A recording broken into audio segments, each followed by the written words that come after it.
We're outside Pineville, Oregon, about to begin a Land Rover expedition through beautiful Central Oregon. The expedition travel is a great way to get off the beaten path and really get out to enjoy the sights like a location like the Oregon High Desert has to offer. The challenge, however, is having the trucks, supplies, and gear necessary for this kind of remote travel. I'm Jack W. Peters. I'm Tara Nagelhout. This is America's Outdoor Journal.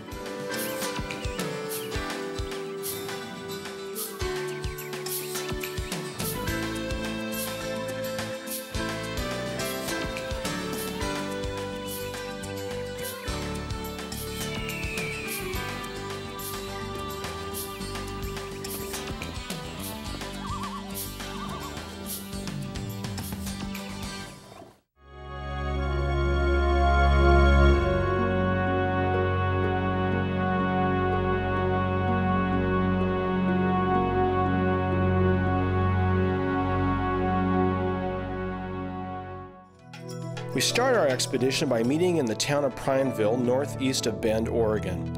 On this trip we have a huge turnout, 18 Land Rover trucks loaded down and ready for the next 3 days of remote travel and camping. We head south through the Crooked River Basin past Pineville Reservoir on our way to the outpost of Brothers, Oregon. Now this is Ed Salmon from the Pacific Coast Rover Club. Ed, thanks for letting us show him your truck here. Now this is a Land Rover Defender 90. And as you can see, there's a lot of gear on board. Part of the gear includes a VHF FM radio. Now these radios are ideal because they're powerful enough to work for miles. And as you can see, Ed is loaded down with gear. Instead of an old ice cooler, we have actually an electric refrigerator with plenty of food, supplies, tools, extra parts, recovery gear, and everything else for this kind of travel. It takes quite a bit to be self-sufficient. But besides all this gear, we still have to know where we're going, and that's why we also brought along a really good guide. Now, Buzz Chandler is one of the expedition leaders for the Pacific Coast Rover Club, a group of Land Rover enthusiasts from the Pacific Northwest. We're going to meet Buzz and find out where we're going on the first leg of our trip. Hi there, I'm Buzz Chandler, your leader for the trip for the next 3 days, and just want to welcome you all here. I want to go over some points about how we're going to behave as a group when we're on the road. We've got quite a herd today. Probably what we're going to do once we get to the buttes is break the group up into 2 sections. So there will be a sub-leader and 2 other sweep vehicles so that we can go in about, looks like 9 trucks each. That'll make it a lot easier on the trail. The first thing is sort of the cardinal rule here is that when we're out on the trail or a highway or anything and you're making a turn off the main trail or it comes to a Y, wait there until the truck behind you can see you and see which direction you're going. That way we won't get anybody lost. So just make it a cardinal rule that you don't move until you see the truck coming up behind you. So there's plenty of room out where we're going. Stretch it out, you'll have fun, and everybody just have a good, safe, fun time driving. This run here, it has something for everybody. If you've been off-roading for a long time or if this is one of your first times, you're going to learn a lot. It's a lot of fun. We've got some great places to camp. Why don't we just go ahead and mount up, and we're going to head this way. We're going to go to Brothers, Oregon on Highway 20, and if you want to take a quick look at the maps, we got them right here so you get a mental image. Thanks a lot.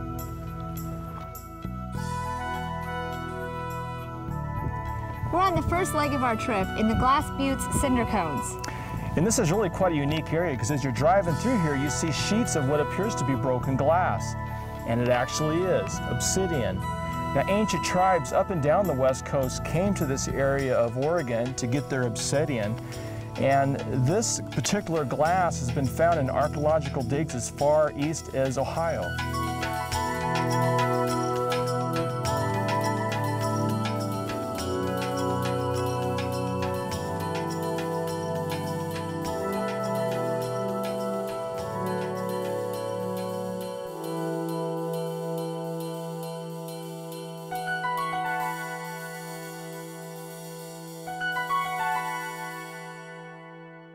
We are at our first base camp, and we are currently on the southeast side of the Glass Cinder Cone Butte area, and we're setting up camp for the night. But before we set up our tent, we're going to go for a little off-road excursion. The first thing you want to do when you go off-roading or when you get back from trail riding like we've been doing this afternoon is we want to do a quick inspection on the truck. That kind of banging around out here is awful difficult on all the mechanics and the vehicles, and so we just want to make sure everything's tight before we head out again. We take a look around the truck, make sure the tires got air in them. We have a look underneath the truck, make sure we're not dripping anything, nothing's leaking, we're not overheating, anything like that. Come around to the engine, pop the hood, have a look at everything, make sure we got brake fluid, power steering fluid, check the oil, check the antifreeze, and then also make sure there's plenty of washer fluid, make sure everything else looks good with no strange looking leaks or problems. This type of expedition travel usually does not include extremely technical driving, but we'll go ahead and shift into four-wheel drive on the rougher double-track roads. This gives us better traction and control when encountering obstacles like hills, silt beds, and over loose rocks and boulders. With about some kind of obstacle around every corner, the key is to keep alert, pick the smoothest driving line, and use a little off-road driving finesse to bounce your way through the challenges you might encounter. The trick is to drive fast enough to maintain the momentum necessary to get through the difficult areas without getting stuck. Driving too fast, however, can easily cause you to lose control, risking damage to you and your truck. The best way to drive off-road is smooth and easy. Pick your line and go light on the steering and the brakes.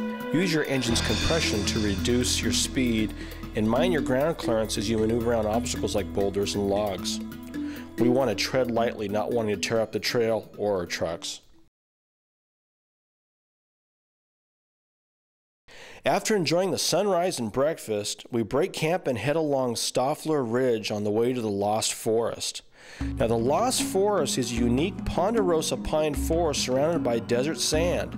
It is believed that underground rivers possibly flowing through lava tubes from the Cascades have irrigated this area, allowing the trees to grow. As we enter the forest, the desert silt double-track road turns into what appears to be beach sand. After lunch at a giant rock outcropping, we head out to the dunes.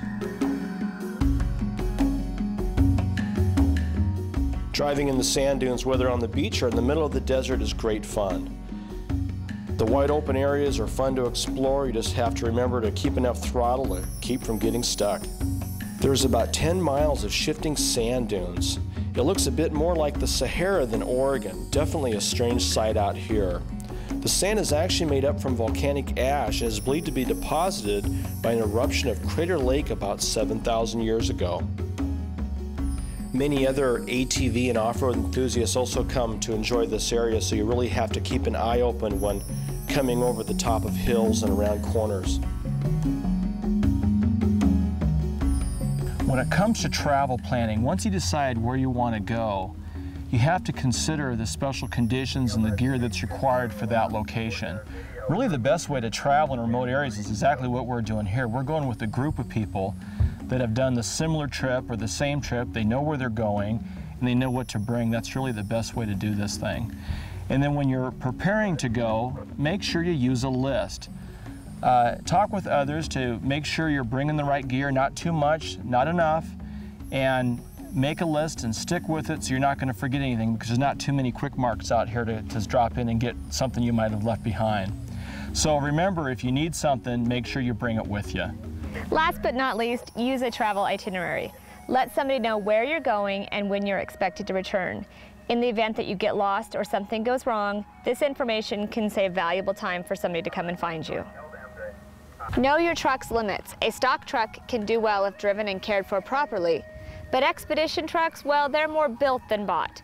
Common aftermarket improvements include a suspension lift, oversized tires, high lift jack, driving lights, and a high-performance air filter. Land Rover trucks are built for this kind of travel, but any vehicle sooner or later can break down. One of the benefits of traveling in a group like this, if Murphy Law throws the book at you, is that there's enough know-how, tools, and spare parts to get you back on the trail. Out here, there's no tow trucks, but no one's going to leave you behind either. The only problem we had out here on this trip is Dr. Barry Koop's series truck's fuel pump decided to give up the ghost. Luckily, someone in the group had a spare electric fuel pump.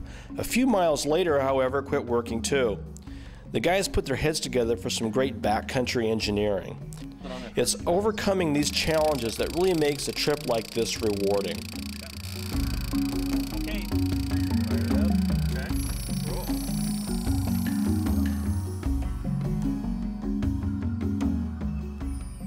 We are in the Lost Forest, and I thought that would be a great time to talk about being lost and staying found. Now, I'm with Search and Rescue Specialist John Miller. John, thanks for joining us. Jack. Now, John, how long have you been trying to find lost people? Well, I've been working on this for, I think it's going on 20, 25 years now. Eventually, someone's going to try to find you, so you have to keep that in mind. But the best thing to do is not get lost in the first place. It's all about prevention, right? Yeah, prevention, self-reliance, and if you do get lost, stay put, because the further you walk away from where you were lost, the longer it's going to take for us to find you. And the other thing is, too, you looked for a lot of lost people that were not in the area that they were thought to be lost in. So when you tell someone where you're going and change your mind, you got to make sure to update the outside world where you're at, right? That's correct, Jack. Leave a detailed itinerary with a responsible party before you leave, telling folks where you're going, your route of travel, and when you're going to be back. That way we know when to expect you and where to look for you. Even if you have a GPS, get a good map, spend the time it takes to learn how to use a compass. Yeah, and don't forget your #1 survival tool, your brain. Your brain. Well, thank you, John. I appreciate it.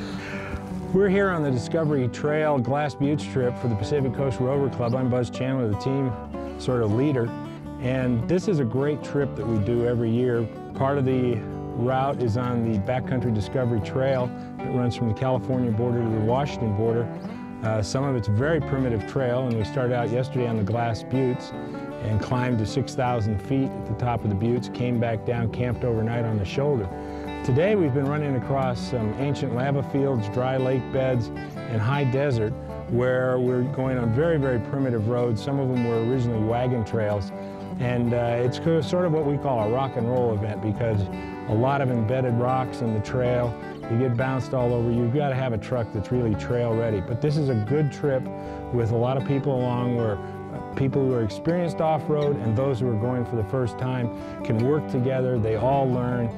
I've been doing this trip many times, and I learn something new every time I go on it.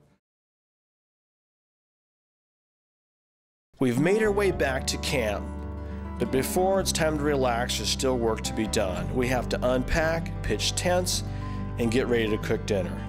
Now, camping in a different location every night is more work, but the change of scenery makes it all worthwhile as we enjoy the serenity our own private wilderness has to offer. This is a great time to spend with family and friends without all the distractions of the outside world. Anyone who's ever stared into a campfire knows the therapy it can be. With the glow and the warmth of the flames, all the activity and hard work of the day slowly melt away to relaxation. This is a great time to kick back and enjoy a good dinner while reminiscing on all the day's excitement. As the night goes black, millions of stars loom out through the night sky. We're at Green Mountain, about to begin our second evening of camping. Now, last night I slept on the ground in a tent and I froze. And I started looking around the campsite wondering, what is on top of all those cars? And up here we have John. Hi there. Hi, John. Come on up. Tell us about your tent, because it's a little different than what we had. These things are great. In fact, I sleep better in these than I do in my own bed at home. Well, underneath there are 2 bars that fold down for the tent. There's 3 U-bolts that go through. You can put them on a commercial rack, or you can put them on a rooftop rack like this. You can put them on a pickup, a Jeep, or any other kind of light utility vehicle. And they're very versatile, mount easy, come off easy, so easy on, easy off. And I'll tell you, it is a lot more comfortable than where I slept last night. So I'm hoping that John will trade with me and he can sleep on the ground and I'll sleep up here where it's nice and safe. We're with Todd Eliason, who's a communications specialist. In fact, he's a command officer with Mountain Wave, a communication organization for search and rescue efforts in Oregon. Hi, Todd. He's going to show us some unique things we can do with GPS. So in this case, you can see that our location is highlighted on the USGS quad. That's the most detailed map that you can get.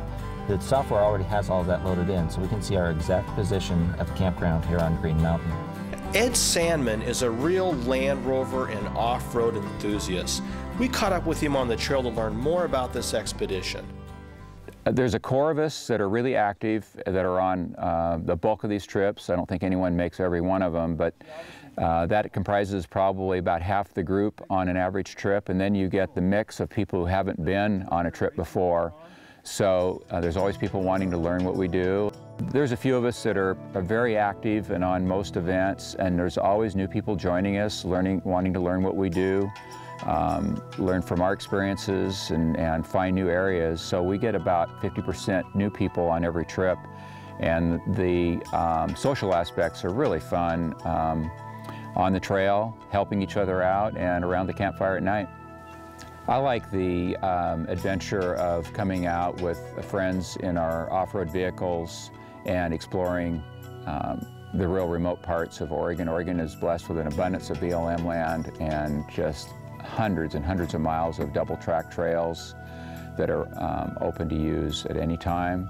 A lot of it is open grazing land, so we open and close lots of cattle gates, but rarely run into any people out here. To make it a little more capable off-road, I've put larger size tires on it, given it about a 2.5-inch spring lift, changed the ring and pinions to a much lower gearing, 411s. I've put ARB air lockers in front and rear. I've got an onboard air system with a Thomas air compressor, different suspension mounts, longer travel shocks, and then a lot of communications and body protection equipment for the truck.